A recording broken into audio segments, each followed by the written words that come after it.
Hello friends, मैं विनोद स्वागत करता हूं आपके अपने यूट्यूब चैनल मेवलूस पर। मध्य प्रदेश प्रारंभिक परीक्षा यूनिट फर्स्ट की जो हमारी यूनिट चल रही है उसमें आज हम शुरू करने वाले हैं मध्य प्रदेश के लोक गायन। तो लोक गायन क्या होते हैं? लोक गायन किसी क्षेत्र विशेष में लोगों के द्वारा गाए जाने वाले गीत होते हैं जो परंपरागत रूप से अपने संस्कृति को आगे की ओर बढ़ाते हैं। ये क्या होते हैं? लोक गायन। अब मध्य प्रदेश है, इसका जो क्षेत्र है विशाल है, क्योंकि यहाँ पर मालवा, बुंदेलखंड, बघेलखंड, निमाड़ क्षेत्र है और इन क्षेत्रों में अलग अलग रूप से क्या गाए जाते हैं, लोगों के द्वारा गायन किया जाता है।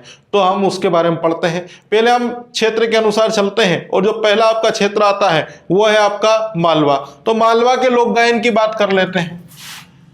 तो ये आपका मालवा क्षेत्र के लोक गायन या फिर मालवा के लोक गायन। तो इसमें पहले लोक गायन में हम देखते हैं कि प्रमुख रूप से कौन कौन से गायन यहाँ पर गाए जाते हैं।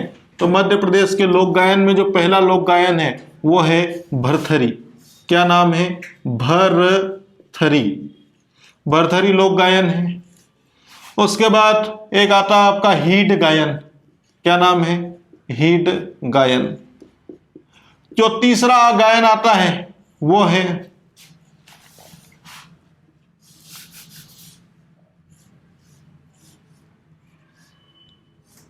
निर्गुणी गायन। निर्गुणी गायन। उसके बाद है आपका रेलो गीत।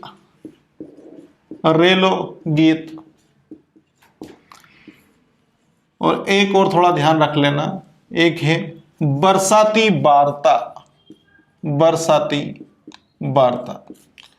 तो ये जो है आप देख रहे हैं यहां पर 5 चीजें, ये किस क्षेत्र में गाई जाती है? तो मालवा क्षेत्र में गाई जाती है। पहले तो याद रखना है कि भरथरी क्या तो लोक गायन है, हीड क्या है, मालवा क्षेत्र का लोक गायन है, निर्गुणी गायन वो भी क्या मालवा क्षेत्र में गाया जाता है, और उसके साथ में ही आपका जो चौथा है वो है आपका रेलो गीत और फिर है बरसाती वार्ता। ये लोक गायन है। पहला भरथरी है। तो भरथरी गायन है ये किस संप्रदाय के द्वारा? तो ये आपका नाथ संप्रदाय के लोगों के द्वारा, ठीक है, या फिर नाथ संप्रदाय द्वारा गायन इसका किया जाता है। अब फिर संप्रदाय के द्वारा गायन तो किया जाएगा, लेकिन कैसा गायन किया जाएगा वो भी देख लेंगे। तो ये आपका क्या होगा, यहाँ पर एक वाद्य यंत्र है आपका चिकारा। चिकारा के साथ में एक है सितार और सितार के साथ में एक है तबला, ठीक है। 3 वाद्य यंत्र हैं, एक आपका चिकारा है, दूसरा सितार है और तीसरा कौन सा है? तबला है। तो ये जो आपके वाद्य यंत्र हैं ये क्या है? वाद्य यंत्र। तो वाद्य यंत्रों के साथ में भरथरी कलाकार, जो कलाकार होते हैं वो क्या क्या करते हैं? गायन करते हैं, गायन कर लेते हैं। बस हो गया यहां तक। भरथरी मालवा क्षेत्र में नाथ संप्रदाय के द्वारा गायन किए जाने वाला लोक गायन है, जिसमें चिकारा, सितार और तबला वाद्य यंत्रों का कलाकार उपयोग करके क्या करते हैं? भरथरी गायन करते हैं। अब उसके बाद क्या? उसके बाद हमारा आता है किसमें किसका गायन करते हैं। तो इसमें गोरखनाथ, उसके साथ में गोपीचंद, ठीक है। कभी इस पे ज्यादा हो रहा हो तो यहाँ पे देखना आप लोग। गोरखनाथ, गोपीचंद हो गए, उसके साथ में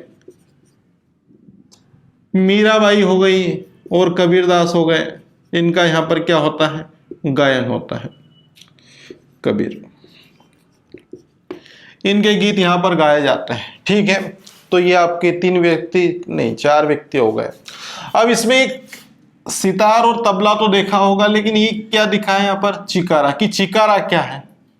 तो चिकारा क्या होता है? चिकारा एक वाद्य यंत्र है और ये किसके द्वारा? बांस द्वारा, ठीक है। बांस के साथ में नारियल की जो नट्टी होती है आपकी, समझ रहे हैं आप लोग, जो फल निकाल लेते हैं उसके बाद जो आपका भाग रह जाता है उसमें नारियल की नट्टी, ठीक है, और उसके साथ में घोड़े के बाल।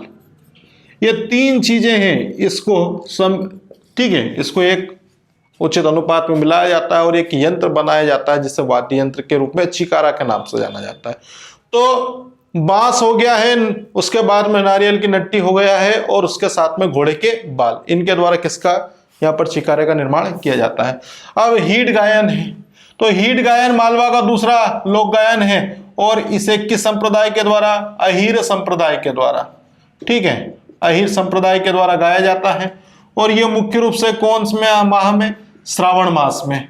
श्रावण मास में गाए जाने वाला लोक गायन है। और उसके साथ में ही अब पॉइंट यहां पर यह ध्यान रखना है कि किससे संबंधित गाए जाते हैं गीत। तो अब श्रावण मास में हरियाली छा जाती है, मतलब कृषि आपका, ठीक है। तो ये आपकी कृषि संस्कृति, कृषि संस्कृति, और एक है आपकी ग्यारस माता, ठीक है, ग्यारस माता, इनके क्या गाए जाते हैं? गीत गाए जाते हैं। बस हो गया यहां तक पॉइंट आपका कि हिट गायन मालवा का एक लोक गायन है जो अहीर संप्रदाय के द्वारा गाया जाता है। और इसमें मुख्य रूप से श्रावण मास में इसको शुरू किया जाता है। किसान संस्कृति के गीत और उसके साथ में ग्यारस माता के गीत यहाँ पे गाए जाते हैं। ये हो गया हिट गायन। फिर आता है निर्गुणी गायन। तो निर्गुणी गायन है आपका, ठीक है। तो निर्गुणी गायन में मुख्य रूप से किसके गायन गाए जाते हैं? कबीर हो गए हैं, ठीक है, कबीरदास के गायन इसमें मुख्य रूप से होता है, ठीक है, कबीरदास के गीत यहाँ पे गाए जाते हैं। अब ये जो निर्गुणी गायन है इसमें क्या होता है भैया? तो इसमें क्या है? आत्मा की अमरता और उसके साथ में ही जो शरीर है उसकी नश्वरता। शरीर की नश्वरता मतलब शरीर का जो नाश होता है उसके बारे में आत्मा की अमरता, और परमात्मा, ठीक है, किसके बारे में बताते हैं? परमात्मा के बारे में वर्णन किया जाता है, ठीक है, ये बताया जाता है यहाँ पर। तो निर्गुणी गायन हो गया। निर्गुणी गायन में मुख्य रूप से कबीर के गीत गाए जाएंगे और इसके अंतर्गत मुख्य रूप से, ठीक है, यही किया जाएगा, आत्मा की अमरता, शरीर की नश्वरता और परमात्मा, इनका ध्यान किया जाएगा। ये कबीर के गीत या कबीर की छाप यहाँ पे होती है, तो ये ध्यान रखना। अब निर्गुणी गायन के जो मालवा क्षेत्र के जो प्रसिद्ध कलाकार हैं उनका नाम पूछा जाता है कि प्रसिद्ध कलाकार जो मालवा क्षेत्र में निर्गुणी गायन के हैं, तो वो है प्रसिद्ध कलाकार आपके, ये फेमस कलाकार हैं और इन्हें मिला है पद्मश्री। क्या मिला है? पद्मश्री। अब पद्मश्री है श्री प्रहलाद सिंह टिपानिया, प्रहलाद सिंह टिपानिया, प्रहलाद सिंह टिपानिया, यह प्रसिद्ध कलाकार है, यह लोक गायन करता है। किस गायन के? निर्गुण गायन के, ठीक है। तो पद्मश्री मिला है इन्हें। अब ये क्या है, इनके बारे में थोड़ी सी जानकारी आप ये ले लो कि प्रहलाद सिंह टिपानिया जी कौन है। तो ये आपके जो उज्जैन जिला है, कौन सा है? उज्जैन जिला। और उज्जैन जिला का एक क्षेत्र है आपका, उस क्षेत्र का नाम है तराना।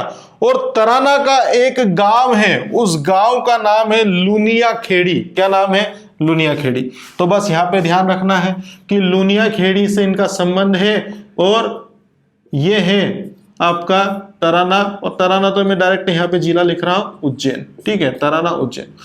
अब भैया इनके बारे में क्यों लिखवाया गया है? इसलिए लिखाया गया है क्योंकि इनको 2011 में क्या मिला है?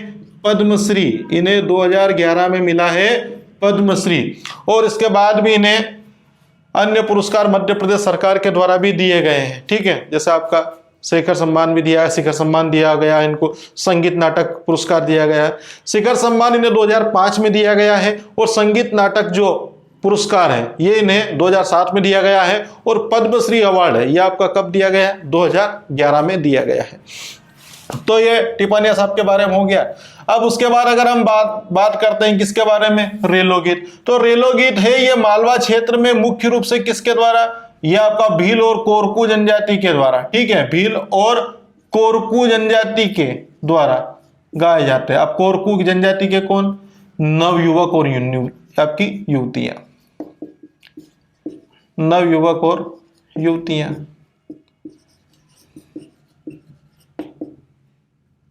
युवतियों के द्वारा इसको गाया जाता है। बस ये हुआ आपका यहाँ पर ये वाला पॉइंट समाप्त, ठीक है। बरसाती वार्ता का क्या? अरे बरसात के समय जो भी आपकी कहानियां हैं, गीत है, वो गाए जाते हैं, ठीक है, एक तरीके से। तो वो कौन सी वार्ता हो गई? वो बरसाती वार्ता हो गई, ठीक है। तो ये मालवा क्षेत्र के साथ में हो गए आपके। अब इसके साथ में मैंने आपको इसके पहले संजा भी पढ़ा दिया था कि संजा और मामूलिया क्या है। तो संजा है वो मालवा क्षेत्र में होती है, ठीक है। और ये जो गोबर से संरचना बनाते हैं वो संजा कहलाती मालवा क्षेत्र में, और यही बुंदेलखंड में मामूलिया कहलाती है। इसमें क्या होता है? इसमें जो नवविवाहित, ठीक है, मतलब नव युवतियां जो रहती हैं, ठीक है, कुंवारी कन्या, वो क्या करती है, दीवार पे गोबर से विभिन्न प्रकार की संरचनाओं का निर्माण करती है, बनाती है उसको। तो वो संजय गीत अगर पूछता है तो संजय गीत अगर पूछता है तो मालवा क्षेत्र में, और मामूलिया गीत अगर पूछता है तो वो बुंदेलखंड में। ठीक है, तो ये यहाँ पे मैं लिखवा भी दे रहा हूं। ठीक है, एक और कौन सा गीत है, संजय गीत। तो संजय गीत अगर पूछ ले कि कहाँ पर हो भैया, तो मालवा क्षेत्र का गायन है। ठीक है, ये मालवा क्षेत्र के हो गए। अब उसके बाद हम किसकी बात करते हैं, ठीक है, अब उसके बाद हम निमाड़ क्षेत्र की बात करते हैं। तो ये आता है आपका निमाड़ के लोक गायन। तो निमाड़ के लोक गायन को पढ़ने के पहले मैं 2 मिनट यहाँ पर शॉर्ट, ठीक है, क्विकली क्या होता है, क्या चीजें हमने पढ़ी है देख लेते हैं। मालवा क्षेत्र के लोक गायन है भरतरी है, हिट गायन, निर्गुणी गायन है, बरसाती वार्ता, और उसके साथ में ही रेलो गीत है और संजय गीत है। अब आपका जो पहला हमने पढ़ा है वो कौन सा है, भरतरी। तो भरतरी नाथ संप्रदाय के द्वारा लोक गायन किया जाता है। चिकारा, सितार और तबला क्या है, ये वाद्य यंत्र है, इसके साथ में वो कलाकार गायन करते हैं। ठीक है, और उसके साथ में ही किसके गायन, गोरखनाथ, गोपीचंद, मीराबाई, कबीर के गीतों का गायन होता है। चिकारा क्या है पूछ ले तो चिकारा एक वाद्य यंत्र होता है जो बांस और नारियल की नट्टी और घोड़े के बाल से निर्मित किया जाता है। तो ये हो गया यहाँ पर चिकारा। उसके बाद हिट गायन, हिट गायन किससे संबंधित है, अहिर संप्रदाय, और भरतरी किससे था, नाथ संप्रदाय से। ठीक है, अब श्रावण मास में हिट गायन गाया जाता है और ये कृषि संस्कृति और 11 माता के गीत यहाँ पर गाए जाते हैं। ये हुआ, ठीक है, हिट गायन अहिर संप्रदाय के द्वारा श्रावण मास में कृषि संस्कृति और 11 माता के गीत गाए जाते हैं। अब उसके बाद निर्गुणी गायन है, वो मध्य प्रदेश में मुख्य रूप से किसकी छाप मिलती है, कबीर की छाप मिलती है। तो कबीरदास के संबंधित गीत यहाँ पर गाए जाते हैं। इसमें आत्मा की अमरता, अरे भैया आत्मा अमर है, शरीर की नश्वरता, शरीर क्या है, नाशमान है, उसका नाश होना ही होना है, और परमात्मा, परमात्मा क्या है, इस जगत में उपस्थित है, यह बताया गया है। प्रसिद्ध कलाकार मध्य प्रदेश के मालवा क्षेत्र में निर्गुणी गायन के तो पद्मश्री प्राप्त प्रहलाद सिंह जी टिपानिया, ये लुनियाखेड़ी से संबंधित है और उज्जैन जिले में आते हैं, और 2011 में इनको पद्मश्री मिला, और शिखर पुरस्कार भी नहीं मिला 2005 में, और संगीत नाटक पुरस्कार 2005 में, ठीक है, शिखर पुरस्कार और संगीत नाटक पुरस्कार मिला है 2007 में। मालवा क्षेत्र में एक और गीत गाया जाता है, रेलो गीत। रेलो गीत किसके द्वारा, भील और कोरकू जनजाति द्वारा। ये इंपॉर्टेंट क्वेश्चन है कि भील और कोरकू जनजाति के नवयुवक और युवतियां क्या गाते हैं, ये आया रेलो गीत। अब रेलो गीत तो गा लिए, अब उसके बाद बरसाती वार्ता, ये मालवा क्षेत्र में, और संजय गीत भी है, ये किससे संबंधित है, मालवा क्षेत्र में। अब उसके बाद हम बात करते हैं किस क्षेत्र की, निमाड़ क्षेत्र में। तो निमाड़ क्षेत्र में गाया जाने वाला जो पहला गायन है वो है आपका कलगी तुर्रा, एक लोक गायन है। क्या नाम है, कलगी तुर्रा। तो कलगी तुर्रा लोक गायन कहाँ का है, तो निमाड़ का है। उसके साथ में ही अन्य जो लोक गायन है इसमें है आपका, ये है संत सिंघाजी, संत सिंघाजी गायन। तो संत सिंघाजी गायन ये भी आपका निमाड़ क्षेत्र के अंतर्गत है। उसके बाद में तीसरा है मसाणिया। अब मसाणिया जिसे काया खोज भी कहा जाता है, काया खोज, तो काया खोज या मसाणिया है, ये लोक गायन, ठीक है, ये हुआ। उसके बाद अगर हम बात करें तो आता है नेक्स्ट आपका निर्गुणी भक्ति गायन, निर्गुणी भक्ति गायन, निर्गुणी भक्ति गायन, यहां तक। उसके बाद और भी है, लेकिन पहले इतना देख लेंगे क्योंकि जगह कम पड़ रही है। चलो नाम तो देख लो फिर भी। क्या है, गरबा गरबी, ये गरबा और गरबी ये निमाड़ लोक गायन के अंतर्गत आता है। तो कलगी तुर्रा हुआ संत सिंघाजी, ठीक है, निर्गुण गायन, और उसके साथ में ही आपका गरबा गरबी, मसाणिया या काया खोज, ये आपके प्रमुख रूप से क्या है, लोक गायन है। और ये किस क्षेत्र में गाए जाते हैं, ये निमाड़ क्षेत्र में गाए जाते हैं। तो कलगी तुर्रा क्या है, इसके बारे में देख लेते हैं। तो कलगी तुर्रा ये जो है ये मुख्य रूप से क्या होता है, एक आपका यंत्र है, ठीक है, वो यंत्र बात करेंगे। पहले तो ये कैसा गायन है, प्रतिस्पर्धात्मक है, प्रतिस्पर्धात्मक लोक गायन है। प्रतिस्पर्धात्मक लोक गायन है मतलब प्रतिस्पर्धा होती है, और इसमें कौन सा वाद्य यंत्र प्रयोग में लाया जाता है, तो इसमें वाद्य यंत्र का नाम है चंग। अब ये चंग क्या है, तो चंग क्या है, ये लकड़ी और तार से बनाया जाता है। किससे? लकड़ी और तार से बनाया जाता है और इसमें शिव आराधना की जाती है। किसकी आराधना? शिव आराधना की जाती है। ये हो गया आपका कौन सा? कलगी तुर्रा। अब कलगी तुर्रा में क्या होते हैं? दो अखाड़े भी होते हैं। क्या होते हैं? दो अखाड़े। दो अखाड़े में हैं, उनमें एक अखाड़ा है उसका नाम है कलगी और दूसरा जो है उसका नाम है तुर्रा। तो कलगी और तुर्रा क्या है? तो कलगी और तुर्रा एक लोक गायन है, लेकिन कलगी और तुर्रा निमाड़ क्षेत्र में इसमें एक अखाड़े के रूप में भी जाना जाता है। तो यहां तक क्लियर है। कलगी तुर्रा प्रतिस्पर्धात्मक लोक गायन है। निमाड़ क्षेत्र में वाद्य यंत्र चंग का प्रयोग होता है और लकड़ी और तार से ये बनाया जाता है। शिव आराधना होती है और दो अखाड़े होते हैं, कलगी और तुर्रा। संत सिंगा जी, ये क्या है? संत सिंगा जी के बारे में अगर बात करें तो इन्हें क्या कहा जाता है? इन्हें निमाड़ का कबीर कहा जाता है। निमाड़ का कबीर कहा जाता है। अब निमाड़ का कबीर आपने उनको बोल दिया तो समझ लीजिए आप लोग, यहाँ पर टिपानिया जी ने जो गाने गाए थे या गीत गाए थे, लोक गायन जिन्होंने प्रस्तुति दी थी, वो किसके बारे में था? आत्मा की अमरता और शरीर की नश्वरता। तो वही का वही यहीं पे कर देना है कि भैया यहाँ पर भी क्या है? शरीर की नश्वरता है। शरीर नश्वरता के बारे में बताया गया है। किसके द्वारा? संत सिंगा जी के द्वारा। ठीक है। और इसमें क्या है? इसमें वाद्य यंत्र होते हैं आपके मृदंग और झांझ, जिन्हें झांझ भी बोलते हैं, झांझ बोलते हैं, जो बोलना वो बोल देना। बस याद रखना कि संत सिंगा जी लोक गायन में किसका उपयोग होता है? तो ये मृदंग और झांझ दो लोक गायनों का वाद्य यंत्रों का उपयोग होता है। बस हो गया, यहाँ तक क्लियर है। संत सिंगा जी को जिन्हें निमाड़ का कबीर भी कहते हैं और ये लोक गायन करने का काम करते हैं। यह आत्मा की अमरता और उसके बाद शरीर की नश्वरता, छिन्न भिन्नता का वर्णन करते हैं और इनके द्वारा क्या मृदंग, मतलब इनकी जो शैली है उसमें मृदंग और झांझ वाद्य यंत्र का उपयोग होता है। मसाणिया या काया खोज की अगर बात करें तो ये क्या है? तो मसाणिया और काया खोज है, ये मुख्य रूप से मृत्यु के समय गाए जाते हैं। मृत्यु के समय गाए जाते हैं। बस इतना याद रखें कि मृत्यु के समय गाए जाने वाले गीत वो कौन से हैं? मसाणिया या काया खोज। अब निर्गुण भक्ति गायन है, तो निर्गुण भक्ति गायन में फिर वही का वही हो जाएगा। क्या हो जाएगा? तो भैया निर्गुण भक्ति गायन है तो इसे नाथपंथी गायन भी कहा जाता है। ठीक है, निर्गुण भक्ति गायन पूछ ले या फिर क्या आपका नाथ पंथी गायन, जो भी आपसे पूछे वैसा देख लेना है, क्योंकि नाथपंथी गायन के द्वारा ही मध्य प्रदेश के मालवा क्षेत्र में क्या गाया गया था। ठीक है, तो इसमें भी हमने देखा था नाथ संप्रदाय के द्वारा भरथरी गाया गया था। और इसमें देखिए अब आप लोग उसमें भी अब ये निर्गुण भक्ति के अंतर्गत आते हैं। वो कौन आते हैं? आपके कबीर है और कबीर के साथ में मीराबाई है और मीराबाई के बाद ही कौन? आपके मालवा क्षेत्र में जो आपने लोक गायन गाए थे, कौन से? भरथरी, तो वो यहाँ पर उपयोग में हो जाएंगे। ठीक है, तो ये इनका गायन होता है यहाँ पर कि निर्गुणी भक्ति गायन होता है, उसे नाथ पंथी गायन भी कहते हैं। और इसमें मुख्य रूप से क्या होता है? इसमें भरथरी, मीराबाई और कबीर के लोक गायन का उपयोग किया जाता है। गरबा और गरबी, तो गरबा गरबी यहाँ पे देख लेना आप लोग। गरबा है और गरबी, ठीक है, नवरात्रि के समय भी गरबा होता है तो वो एक अलग मैटर है। ठीक है, वो एक नृत्य समारोह के रूप में, लेकिन ये गरबा और गरबी है लोक गायन के रूप में।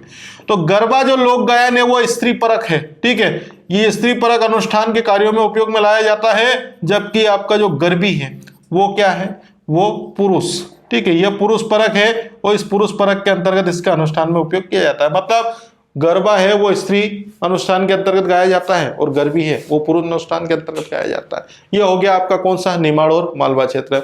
निमाड़ क्षेत्र का देख लीजिए फटाफट। कलगी तुर्रा क्या है? प्रतिस्पर्धात्मक लोक गायन शैली है। कलगी तुर्रा में क्या करना है? ये चंग वाद्य यंत्र का प्रयोग करता है। चंग किससे बनता है? तो लकड़ी और तार से बनता है। और कलगी तुर्रा में किसकी आराधना की जाती है? शिव भगवान की आराधना होती है। दो अखाड़े होते हैं, एक कलगी और दूसरा तुर्रा होता है। संत सिंगा जी हैं तो इनका गायन होता है तो निमाड़ क्षेत्र में होता है, तो संत सिंगा जी को मालवा का कबीर बोल दिया। वही शरीर की नश्वरता, आत्मा की अमरता, इसके बारे में इसमें बखान किया गया है। अब उसके बाद जो आता है इसमें मृदंग और झांझ। ठीक है, मृदंग और झांझ ये पूछेगा यहाँ से, है ना, कि मृदंग और झांझ का किस शैली में उपयोग होता है, चंग का किस शैली में उपयोग होता है, चिकारा का उपयोग किस शैली में होता है। इसलिए बार बार यहाँ पर नाम आते हैं तो पता देखना, आपको ध्यान रखना है। उसके बाद आता है मसाणिया। मसाणिया मतलब सीधा सा है, गांव में जो होता है आदमी मरता है तो उसको मसाणिया में जलाने जाते हैं, मतलब उसे शमशान घाट बोलते हैं, लेकिन उसे मालवी भाषा में तो मसाणी ही बोलते हैं। तो मसाणिया, और ये क्या है, काया। काया मतलब ये शरीर, शरीर का क्या करना, खोज करना, मतलब मरने के बाद आत्मा जो है वो तो विलुप्त हो गई और उसके साथ में शरीर जल के खाक हो गया। तो इसके बारे में जानो। तो ये मृत्यु के समय गाए जाने वाले गीत हैं, ठीक है, मसाणिया और काया खोज। निर्गुण भक्ति गायन है, इन्हें नाथपंथी गायन के नाम से जाना जाता है। कबीर, मीरा और भर्तरी के क्या होते हैं, गायन किए जाते हैं। गरबा गरबी क्या है, तो गरबी क्या है, पुरुष प्रधान है, और आपका जो गरबा है वो क्या है, वो आपका स्त्री प्रधान गायन शैली के अंतर्गत आता है। ठीक है भैया, तो ये हमारा मालवा क्षेत्र का पहले पढ़ चुके थे, और ये कौन सा, निमाड़ क्षेत्र का। ठीक है, स्क्रीनशॉट ले लीजिए। उसके बाद आगे आता है बुंदेलखंड और बघेलखंड के लोक गायन।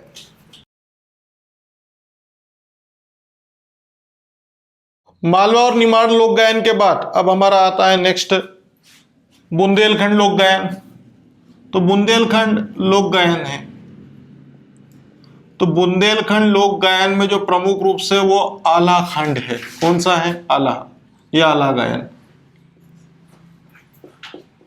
इसमें जो प्रमुख रूप से है वो कौन सा है, वो है आल्हा गायन। और उसके बाद है हरदौल की मनोती। हरदौल की मनोती। हरदौल की मनोती के बाद फिर आता है नेक्स्ट हमारा भोला गीत। भोला गीत, जिन्हें और भी नाम दिया गया है, जिन्हें बम्बुलिया गीत भी कहा गया है। भोला गीत या बम्बुलिया गीत। उसके बाद और है आपका नेक्स्ट है बेरहट गायन। बेरहट, ठीक है, कौन सा गायन, बेहट।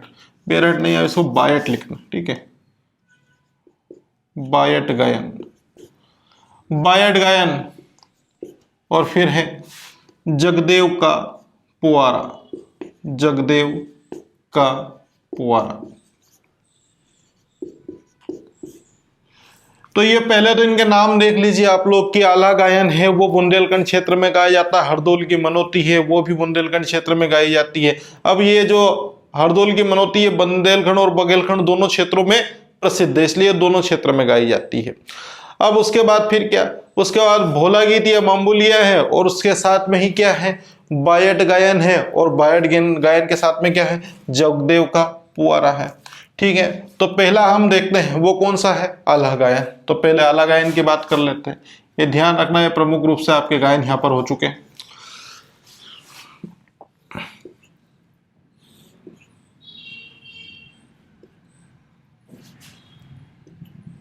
पांच गायन, इसमें पहला स्टार्ट करते हैं हम।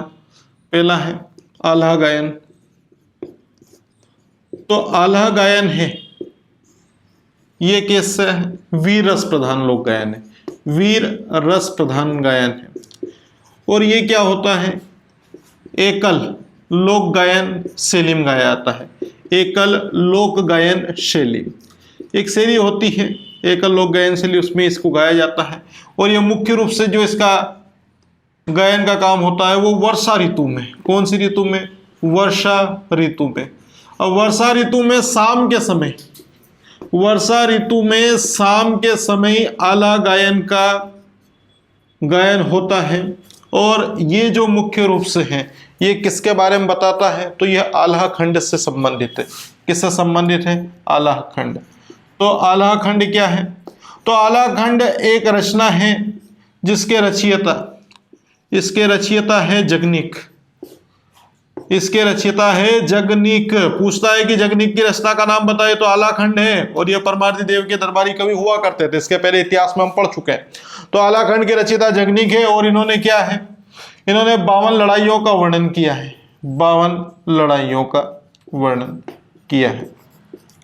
अब यह 52 लड़ाइयां थी, ये दो भाई थे आला और उदल। और आला उदल ने क्या किया था, 52 लड़ाइयों में शौर्यपूर्ण वर्णन, आपका वीरता का प्रदर्शन किया था। इसके लिए इनका यहाँ पर वर्णन इनका रचयिता के द्वारा किया गया है।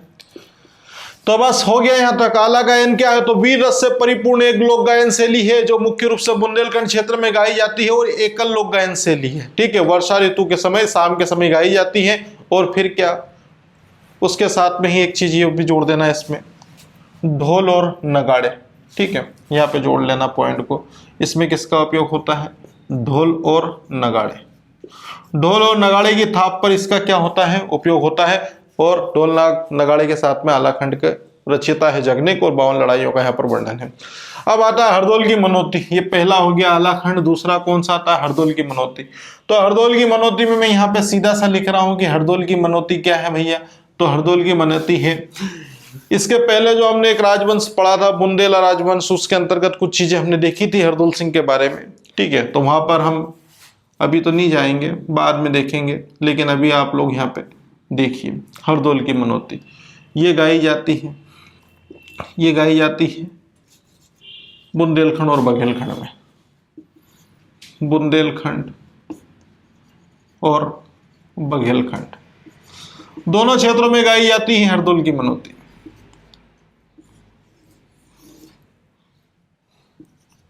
फिर उसके बाद आता है नेक्स्ट हमारा क्या भैया? भोला गीत। अब भोला गीत है जिसे बम्बुलिया भी कहा गया है। ठीक है, भोला गीत। अब भोला गीत को लमेटरा गीत भी कहते हैं। क्या कहते हैं? लमेटरा गीत। और ये जो लमेटरा गीत है ये मुख्य रूप से शिव और पार्वती से संबंधित है। किससे? शिव और पार्वती से संबंधित है। लमेटरा या लमेटा गीत या लमेटरा गीत भी कहा जाता है, जो किससे संबंधित है? शिव और पार्वती से संबंधित है। और इसमें क्या होता है? इसमें यह होता है कि ये प्रश्नोत्तर शैली में गाए जाते हैं। किस शैली में? प्रश्नोत्तर शैली। मतलब एक प्रश्न पूछता है, एक उत्तर देता है। प्रश्नोत्तर शैली में इसका गायन होता है। और फिर क्या, इसकी एक विशेषता यह होती है कि इसमें किसी भी वाद्य यंत्र का प्रयोग नहीं होता है। ठीक है, इसके पहले हमने चिकारा देखा था, चंग देखा था, झांझ देखा था।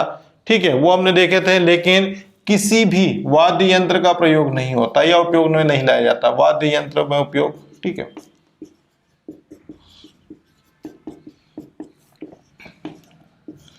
ठीक है, तो ये पॉइंट हमारे किसके बन गए हैं? ये हमारे भोला या गीत या बम्बुलिया गीत के बन चुके हैं।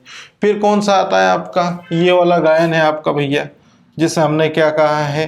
बायट गायन। ठीक है, बायट गायन को बरायट गायन भी कहा जाता है। ठीक है, या बेरायट गायन भी बोला जाता है। तो मैं यहाँ पे आप वापस स्टार्ट कर रहा हूँ। यहाँ पे देखना है आपको, ये यहाँ पे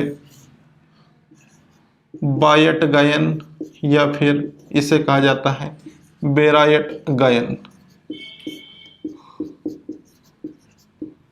ठीक है, अब भोला गीत हो गए, बेरायट गायन यहाँ, फिर बायट गायन हो गए। ये जो गीत है आपके कौन से? बेरायट या फिर बायट गायन। ये मुख्य रूप से इसमें क्या होता है? महाभारत कथा का क्या होता है? वर्णन होता है। ज्यादा कुछ होता नहीं इसमें, तो महाभारत कथा का गायन किया जाता है। बस हो गया काम, महाभारत कथा का गायन होता है। फिर आता है कौन सा आपका? जगदेव। जगदेव का क्या बोला हमने? पुआरा। ठीक है, जगदेव का पुआरा। ठीक है, तो इसके बारे में देख लेते हैं। तो जगदेव का जो पुआरा है, जगदेव का पुआरा, तो जगदेव का पुआरा ये है आपका चैत्र और अश्विन माह में गाए जाते हैं। चैत्र और कौन से माह में? अश्विन माह में गाए जाते हैं। तो और क्वेश्चन आ जाता है कि बुंदेलखंड क्षेत्र में चैत्र और अश्विन माह में कौन से लोकगीत गाए जाते हैं? तो वो आपका कौन सा? जगदेव का पुआरा है। और इसमें क्या होता है? तो इसमें चैत्र माह में क्या होता है? ये देवी के भजन गाए जाते हैं। और क्या? देवी के भजन गाए जाते हैं। तो ये हमारा जो क्षेत्र था ये बुंदेलखंड क्षेत्र था। और बुंदेलखंड क्षेत्र के हमने यहाँ पर लोक गायन देखे हैं। बुंदेलखंड क्षेत्र में आलाखंड है, उसके साथ में ही आपका हरदौल की मनोती है, भोला गीत या बम्बुलिया है, या फिर आपका बेरायट गायन या बायट गायन है, और उसके साथ में आखिरी है वो आपका कौन सा है, जगदेव का पुआटा। तो हमने यहाँ पर देख लिया है। अब ये जो पहला देखा है कौन सा, आला खंड, तो ये वीर रस से प्रधान है, एकल श्रेणी रचना है, और इसके साथ में ये शाम के समय वर्षा ऋतु में गाया जाता है।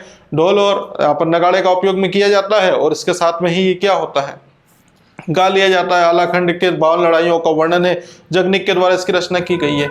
अब उसके बाद हरदौल की मनोती है बुंदेलखंड और आपका बघेलखंड दोनों क्षेत्रों में गाया जाता है, ये हो गया। उसके बाद भोला गायन या फिर कौन सा हो गया आपका बम्बुलिया, जैसे लमेटरा, ठीक है, या लमेटा, ठीक है, इसको लमेटरा कर लेना आप लोग, ये लमेटरा गायन है, तो लमेटरा गीत भी कहा जाता है। अब भोले बाबा कौन है, शिव है, तो शिव पार्वती की आराधना की जाती है, और किस शैली में, प्रश्नोत्तर शैली में इसको गाया जाता है। और क्या होता है, ये होता है, किसी वाद्य यंत्र का प्रयोग नहीं होता है, ठीक है। बायट गायन जिसे बेरायट गायन भी कहा जाता है, तो ये बायट गायन या बेरायट गायन है, इसमें किसका, महाभारत कथा का आयोजन हमने किया गायन, और जगदेव का पुआरा है, चैत्र अश्विन माह में गाया जाता है, और इसमें देवी के भजन गाए जाते हैं।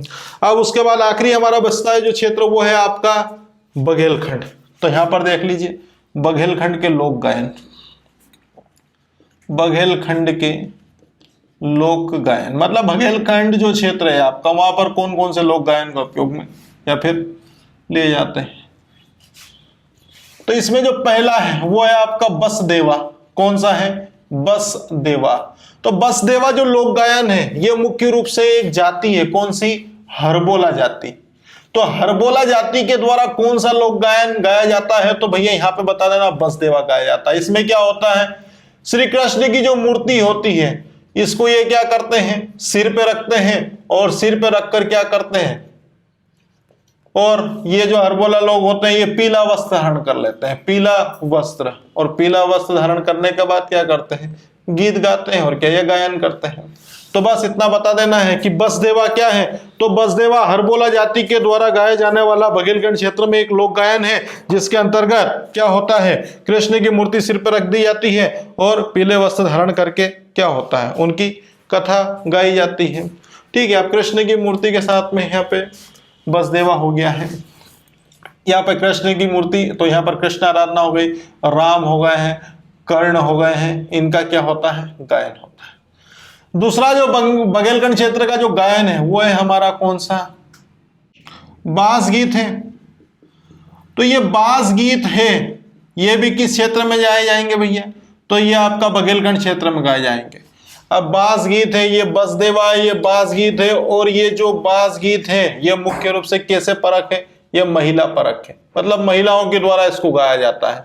और इसमें मुख्य रूप से आपके मोर ध्वज, ठीक है, मोर ध्वज, और उसके साथ में ही क्या, कर्ण, मोर ध्वज और कर्ण की कथा का वर्णन किया जाता है। तो बास गीत हो गए। उसके बाद जो तीसरा लोक गायन है वो है आपका बिरहा गायन, ठीक है, बिरहा गायन। तो ये बिरहा गायन है, तो इनके बारे में देख लें। बिरहा गायन जो है ये कैसा रस से पूर्ण है, श्रृंगार रस पूर्ण है, ठीक है, श्रृंगार पूर्ण, श्रृंगार रस है नाम, श्रृंगार रस से संबंधित ये गायन है आपका। और ये जो बिरहा गायन है ये मुख्य रूप से किस शैली में गाया जाता है, तो भैया ये प्रश्नोत्तर शैली में गाया जाता है। कौन सी शैली में, प्रश्नोत्तर शैली में। ये हो गया यहां तक। फिर क्या, फिर आता है एक और गीत आपका सीदेव, ठीक है। पहले घोटुल पाटा देख लो, क्योंकि ये थोड़ा सा ज्यादा चलता है मार्केट में, घोटुल पाटा। तो घोटुल पाटा क्या है, तो ये आपका एक मृत्यु गीत है। कौन सा गीत है, मृत्यु गीत है। और मृत्यु गीत है तो इसमें कौन सा, राजा जोलांग साई, मृत्यु गीत है राजा जोलांग साई। पहले तो ये बताना है यहाँ पर कि घोटुल पाटा क्या, तो ये मृत्यु गीत है, और इसमें कथा सुनाई जाती है। किसकी कथा, अभी राजा जोलांग नहीं है ना, राजा जोलांग की क्या है, कथा है। राजा जोलांग साई की कथा है, ये वृद्धों के द्वारा सुनाई जाती है। किसके द्वारा, वृद्धों द्वारा सुनाई जाती है। और ये मुख्य रूप से जो है आपका घोटुल पाटा है, ये कौन सी जनजाति से संबंधित है, तो ये गोंड जनजाति से संबंधित है, गोंड जनजाति, और उसके साथ मुड़िया जनजाति। तो गौड़ जनजाति और मुड़िया जनजाति के ये क्या है, मृत्यु गीत है जो राजा जोलांग शाही की कथा के रूप में वृद्धों के द्वारा सुनाए जाते हैं। फिर आता है एक लोकगीत आपका पिंडवानी। कौन सी है, पिंडवानी। तो पिंडवानी क्या है तो बता देना, एक लोक गायन गीत है जो किसके द्वारा, गौड़ जनजाति की एक शाखा है, वो कौन सी है, प्रधान, प्रधान, गौड़ जनजाति की प्रधान शाखा के द्वारा गाई जाती है। पिंडवानी क्या है तो पिंडवानी क्या है, गौड़ जनजाति की एक शाखा, शाखा का नाम क्या है, प्रधान शाखा है, और इसके द्वारा इसका गीत का उपयोग किया जाता है, गाया जाता है। फिर आता है एक सीदेव। कौन सा है, सीदेव। तो सीदेव क्या है, एक लोक गायन है, और ये लोक गायन है ये मुख्य रूप से किसके द्वारा, तो ये जनजातियों के द्वारा गाए जाते हैं। बस हो गया यहाँ तक हमारा। ये प्रमुख क्षेत्र हो गए बघेलखंड, उसके पहले बुंदेलखंड, उसके पहले निमाड़ और उसके पहले मालवा। ये जो प्रमुख क्षेत्र थे ये हमारे खत्म हो चुके हैं। तो बघेलखंड कैसे शुरू कर देते हैं, बघेलखंड क्या बुंदेलखंड से देख लेना। पहले बघेलखंड का देख लो। बसदेवा है, बिरहा गायन, बसदेवा, फिर आपका बांस गीत, फिर बिरहा गायन, घोटुल पाटा, पिंडवानी और सीदेव, ये सबके सब क्या है, लोक गायन और बघेलखंड क्षेत्र के अंतर्गत आते हैं। तो बसदेवा है, तो बसदेवा क्या है, तो लोक गायन है जो कौन सी जाति के द्वारा, तो भैया ये आपकी हरबोला जाति के द्वारा गाया जाता है, और इसके अंतर्गत कृष्ण की मूर्ति को सिर पे रखा जाता है, पीला वस्त्र धारण किया जाता है, और राम और कर्ण की और कृष्ण की कथाओं का वर्णन होता है। बांस गीत है, ठीक है, बांस गीत है बघेलखंड का क्या है, एक लोक गायन है जिसमें मोरध्वज और कर्ण की कथा का वर्णन किया जाता है। महिला के द्वारा इसका लोक गायन किया जाता है। बिरहा गायन क्या है, विरहा, ठीक है, विरहा नाम सुना होगा आपने। विरहा मतलब क्या होता है, बिछड़ना होता है। और ये कैसा है आपका, श्रृंगार रस है। श्रृंगार रस के दो भाग है, संयोग श्रृंगार और वियोग श्रृंगार। वियोग श्रृंगार मतलब किसके बारे में बताता है, दुख वेदना विरह के बारे में बताता है। तो विरहा गायन है, ये श्रृंगार रस से परिपूर्ण है, और ये प्रश्नोत्तर शैली में गाए जाने वाले लोक गायन है। घोटुल पाटा क्या है, तो घोटुल पाटा बघेलखंड के लोक गायन है, और ये मृत्यु से संबंधित है। मतलब मृत्यु होने पर जो गीत गाए जाते हैं गौड़ जनजाति, ठीक है, गौड़ जनजाति के मृत्यु गीत, या फिर गौड़ जनजाति की शाखा कौन सा, मुड़िया, तो मुड़िया जनजाति के द्वारा इनका गायन किया जाता है। और इसमें राजा जोलोंग, ठीक है, जोलोंग कर लेना, जोलांग लिखा है, जोलोंग, जोलोंग शाही की कथा वृद्धों के द्वारा सुनाई जाती है। पिंडवानी क्या है, तो गौड़ जनजाति और पथेरिया शाखा के अंतर्गत गाया जाने वाला एक लोक गायन है। और सीदेव क्या है, तो ये आपका लोक गायन है, और जनजातियों के द्वारा इसका उपयोग में लाया जाता है। तो ये हमारे प्रमुख रूप से क्या थे, लोक गायन थे। अब मालवा क्षेत्र था, मालवा क्षेत्र में हमने देख लिया था। उसके बाद निमाड़ क्षेत्र में देखा, और यहाँ पर बुंदेलखंड, तो बुंदेलखंड में आला गायन बता देना है। आला गायन हरदोल की मनोती है। और उसके बाद क्या है भैया, तो उसके बाद भोला गीत है या बम्बोलिया है, ठीक है, और उसके साथ में ही क्या है, जगदेव का पुआटा है, और ये लिखा है यहाँ पर जगदेव का पुआरा, ठीक है, तो जगदेव का पुआरा है तो क्षेत्र वेश्विन देशमार्ग में। और ये क्या हुआ यहाँ पर, बायट गायन या बेरायट गायन, ठीक है, ये बुंदेलखंड के। और ये आपका कौन सा, बांस गीत है। उसके बाद में नेक्स्ट आता है आपका बसदेवा गीत है, बिरहा गायन है, घोटुल पाटा, पिंडवानी और सीदेव, ठीक है। पहले तो कभी कभी क्या क्षेत्र विशेष से डायरेक्ट दे जाता है कि फला फला कौन से क्षेत्र में आता है। तो पहले क्षेत्र याद रख ले, और उसके बाद फिर क्या याद रख ले, हम उसके बारे में याद रख ले कि हाँ भैया ये इसके अंतर्गत ये दिया हुआ है, ठीक है। ये हमारा वीडियो यहाँ पर कंप्लीट होता है, ठीक है। अगर वीडियो आपको पसंद आता है तो वीडियो को लाइक एंड शेयर करें, चैनल को सब्सक्राइब करें, डिस्क्रिप्शन बॉक्स में जाइए, लिंक मिलेगी आपको, टेस्ट सीरीज देना ना भूलें। मिलते हैं नेक्स्ट वीडियो।